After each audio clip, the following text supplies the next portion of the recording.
showing a graphic titled, Caring for Foster Children, What Early Educators Should Know. First and foremost, I like to have a relationship with the people caring for my kids, whether they're mine or they're my foster children. Having that relationship enables me to communicate thoroughly with them the needs. And we've had some really great providers that have been equally in tune with our children's emotional needs as we have been. Showing a graphic titled, Caring for Foster Children, What Early Educators Should Know.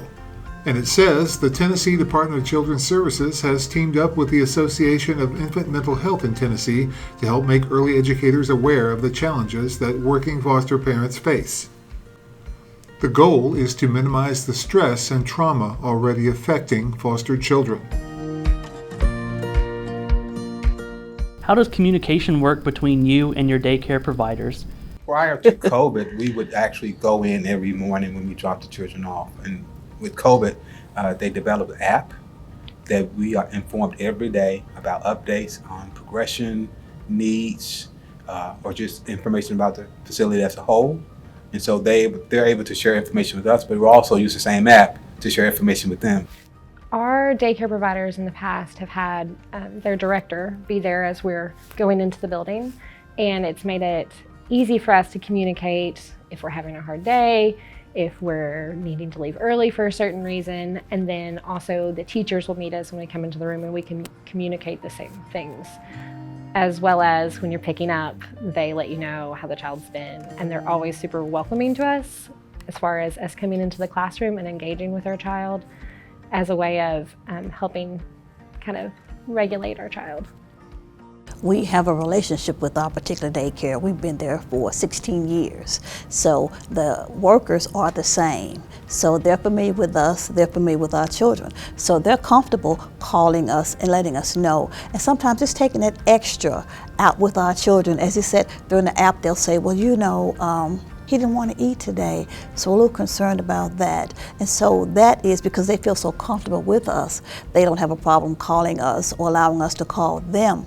And we just, you know, we make sure that the child is the focal point. It has nothing to do with us, it's all about the children. So our workers believe that. They take their job seriously.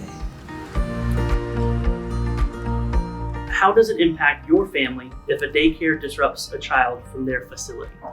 It is very hard because at last minute you're trying to rush around and find somewhere for that child to go or to stay, and it adds another level of trauma to the child because their whole routine is now askew and they have to relearn how to trust again. How have daycare staff supported your foster children's transition to and from daycare, especially when the children have experienced trauma or attachment issues? They'll spend half a day in the new classroom versus the current classroom. And I say all the teachers teach, all the teachers parent, and we keep them abreast of everything. If there's a CFTM, and they know about it. If we have a court hearing, they know about it. If the worker's coming to visit that day, they know about it. So we don't, you know, hide their status.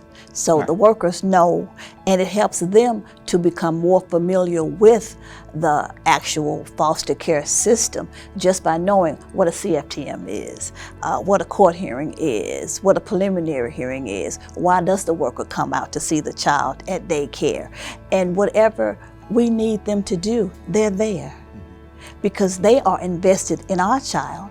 When the workers know, hey, we got a CFTM, had one this morning, or there was a court hearing this morning, they know then to look for predictable triggers, that there may be something that will cause the child to act a certain way today. And so that information helps them again to care for the child, particularly in that day and a couple of days that follow.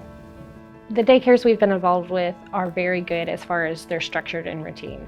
And they're coming in the morning structure and they're leaving in the afternoon structure is very similar on a regular basis, and that has helped our kids be able to transition in and out in an easier manner, as well as welcoming us into the classroom to make sure the children are comfortable and secure before they get settled for the day. For us, it's partly making sure that the workers are trained.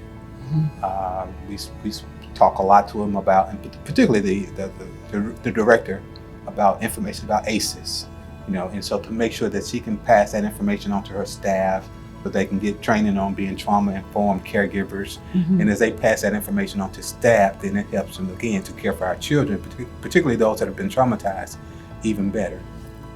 Having consistent staff who are trauma-informed, it will go a long way to ensuring that our kids are being taken care of and their emotional needs are being taken care of. Practicing inclusion rather than seclusion in discipline will also go a long way. And any information that we have, we provide. If there's training, we let them know about the training. Different events, we let them know about the events. So they can come out and meet other foster parents and meet other DCS workers, so that then too they can form a relationship and become more knowledgeable of actually how DCS operates with the foster care system. Showing a graphic titled Caring for Foster Children, What Early Educators Should Know. And it says, for more information about supporting infant mental health, go to www.AimHiTn.org.